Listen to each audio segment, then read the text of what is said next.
श्री स्वामी समर्थ. बाळा, आजच्या या व्हिडिओला तू पाहून दुर्लक्ष करू नकोस. दुसरी व्हिडिओ तू लावण्याची चूक करू नकोस. तू नशीबवान आहेस की तुला आजचा हा संदेश पाहायला मिळत आहे. आजचा हा संदेश फक्त आणि फक्त तुझ्यासाठीच आहे. आजच्या या संदेशातून तुझे सुखी जीवन अजूनही सुखामध्ये जाणार आहे. तुझे दुःखी जीवन सुखात बदलण्यास सुरुवात होणार आहे. हा संदेश पाहिल्यानंतर तुझे आयुष्यच बदलून जाणार आहे. त्यामुळे आजचा हा संदेश तू शेवटपर्यंत नक्की बघ. आज तुला स्वामींचा अनुभव येणार आहे. त्यामुळे आजच्या या संदेशाला तू पाहून दुर्लक्ष करू नकोस. आजचा हा संदेश तू शेवटपर्यंत नक्कीच बघ. त्या अगोदर तू जर का नवीन असशील तर आत्ताच या चॅनलला सबस्क्राईब करून घे. तू जर त्या चॅनलवरती पहिल्यांदाच आला असशील तर आत्ता लगेचच या चॅनलला तू सबस्क्राईब करून घे. या चॅनलवरती तुला स्वामींचे संदेश रोज असे ऐकायला भेटतील. त्यामुळे तू या चॅनलला आत्ता लगेचच सबस्क्राईब करून घे. स्वामी सांगतात, आमच्यावर विश्वास ठेवा. आम्ही तुमच्यावर कोणतेही मोठे संकट येऊ देणार नाही. बाळा, तुला असे वाटत असेल की आमचं तुझ्यावरती लक्ष नाही आहे, आम्ही तुला काहीच देत नाही, तर तसे नाही आहे. आमचे सर्वांवरती लक्ष असते. अरे, आम्ही तुम्हाला जे हवे आहे ते देत नाही, तर तुझ्यासाठी काय महत्त्वाचे आहे ते आम्ही तुला देत असतो. तुझ्यासाठी काय चांगले आहे आणि काय वाईट आहे हे फक्त आम्हालाच माहीत असतं. म्हणून आम्ही तुला जे हवे आहे ते नाही, तर तुला ज्याची गरज आहे, जे महत्त्वाचे आहे ते आम्ही देत असतो. आज तू हा संदेश शेवटपर्यंत नक्की ऐक. सांग, काय तुझी समस्या आहे? तुला काय हवं आहे? तुला घर हवं आहे की गाडी हवी आहे की पैसा हवा आहे का नोकरी हवी आहे? यापेक्षा अजून काय वेगळं हवे आहे तुला ते आम्हाला कमेंटमध्ये लिहून सांग. तुझी ती इच्छा नक्कीच पूर्ण होईल. तू फक्त विश्वास ठेव. तुझ्या कर्मांवरती विश्वास ठेव. तुझ्या मेहनतीवरती तू तुझा विश्वास ठेव. तू तुझे प्रयत्न हे प्रामाणिकपणे कर. स्वामी सांगतात, आजच्या जीवनात प्रत्येकाला असे वाटते की आपल्याकडे सर्व काही असायलाच पाहिजे, आपल्याला काही कमी नको.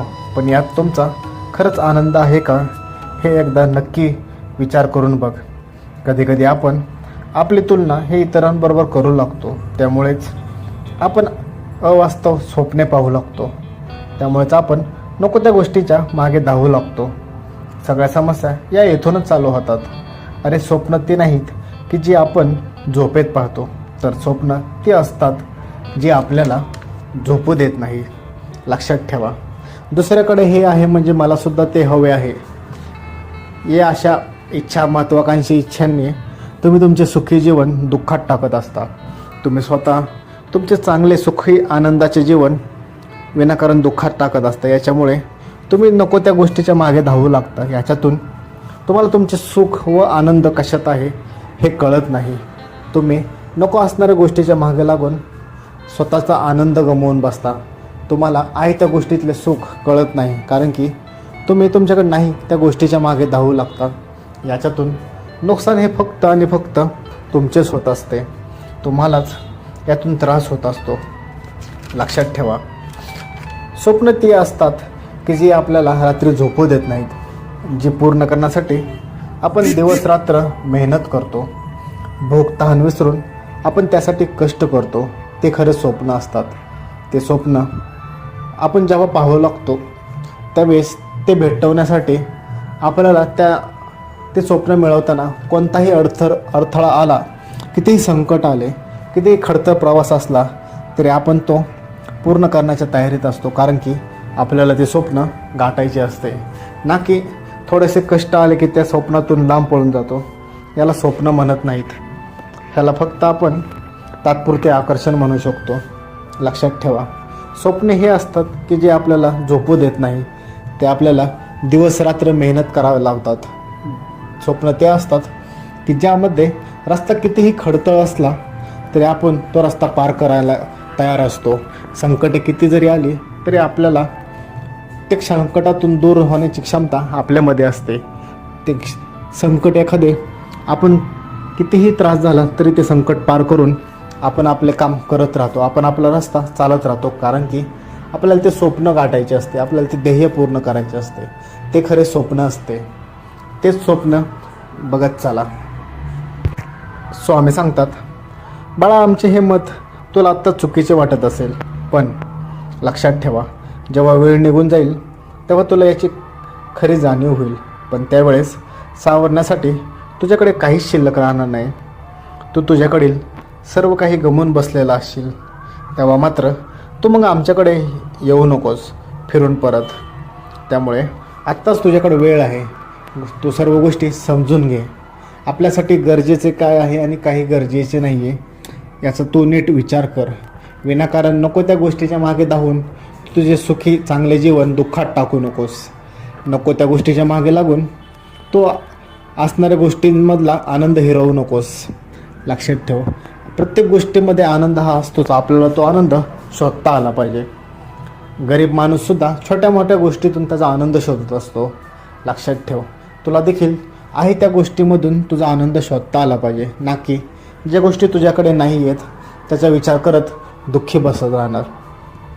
आहे त्या गोष्टीत तुला तुझे सुख शोधता आले पाहिजे. स्वामी सांगतात, आपल्या आयुष्यातील प्रत्येक प्रसंग हा आपल्याला काही ना काहीतरी शिकवत असतात. काही प्रसंग हे आनंदी असतात तर काही प्रसंग दुःख देणारे. तुमच्या अपयशाला सर्वात महत्त्वाच्या कारणांपैकी एक कारण हा तुमचा राग आहे. तुमच्या रागाने तुम्ही तुमचं स्वतःचंच मोठं नुकसान करून घेत असता. संकटामध्ये असताना रागामुळेच तुम्ही ते संकट अधिकाधिक वाढवत असता. त्यामुळे तुमच्या रागांवर तुम्हाला नियंत्रण मिळवता आले पाहिजे. तुम्हाला तुमच्या रागावर नियंत्रण मिळवण्यासाठी शिकता आले पाहिजे. नाहीतर तुमच्यावरती असलेले संकट वाढणे अटळ आहे.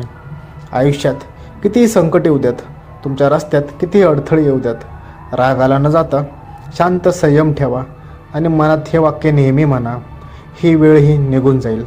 याने तुम्हाला धीर येईल, तुम्हाला त्या संकटातून लढण्याची क्षमता भेटेल. तुम्ही थोडा मन शांत करून विचार केलात, थोडासा संयम दाखवलात तर तुम्हाला त्या संकटातून बाहेर निघण्याचा एक मार्ग सापडेल. तुम्ही त्या संकटातून बाहेर कसं निघता येईल याचा विचार करायला लागलात की मग तुम्हाला त्यातून नक्कीच बाहेर निघण्याचा हा मार्ग सापडेल. पण लक्षात ठेवा, संकटामध्ये कधीही रागाराग करू नका. रागाने आपण आपल्या स्वतःचेच मोठे नुकसान करत असतो. कधीकधी आपण आपले असे नुकसान करून घेऊ शकतो की ते नुकसान परत कधीही भरून निघणार नाही.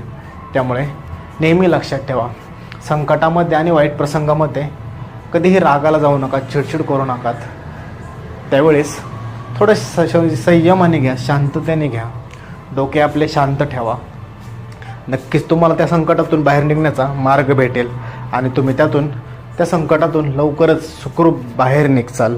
श्री स्वामी समर्थ.